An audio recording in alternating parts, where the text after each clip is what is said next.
আসসালামু আলাইকুম। ওয়ালাইকুম আসসালাম। কি করতেছেন এখানে?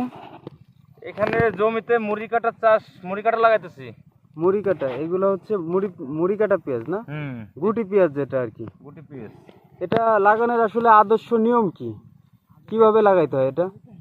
এটা লাগানোর নিয়ম, যে ফিলে লাগাচ্ছি এই ফিলে লাগায় মাটিতে ভালো করে ঢেকে দিলে দেখি লাগান তো দেখি। এই পেঁয়াজটা মনে করেন যে পচে নতুন করে শিকড় নিয়ে গাছ হবে, ওখান থেকে আবার নতুন পেঁয়াজ উৎপন্ন হবে। এটা হইতেছে কত আঙ্গুল পর পর লাগাইতেছেন? এটা 4 আঙ্গুল 5 আঙ্গুল পর পর। আর পিলি থেকে পিলি? পিলি আজকে 4টা আছে। 4টা।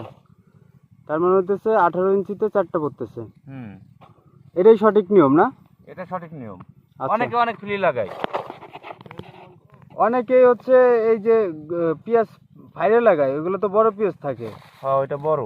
তো পেঁয়াজ আসলে এই যে এই সময় তো রোপণের জন্য এই ক্ষেত্রে তো স্বল্প সময়, সেই ক্ষেত্রে এটা কি এই গুটিটাই বেস্ট নাকি এর চাইতে ভালো গুটি আছে?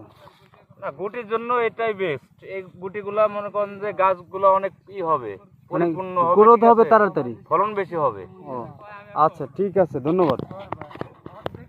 তো সুপ্রিয় ভিউয়ার্স, আপনারা দেখছেন যে আমরা মুড়ি কাটা রোপণ করতেছি। আমাদের মাঠে মুড়ি কাটা রোপণের সময় চলে আসছে এবং হচ্ছে যে পেঁয়াজটা আপনাদেরকে দেখাচ্ছি এটাই হচ্ছে মুড়ি কাটার জন্য বেস্ট পেঁয়াজ। এর থেকেও ছোট আছে, ওটা হচ্ছে আপনার খরচ কম হবে, জমি অধিক লাগানো যাবে, কিন্তু তার জন্য টাইম লাগবে, হারভেস্ট করতে টাইম লাগবে বেশি।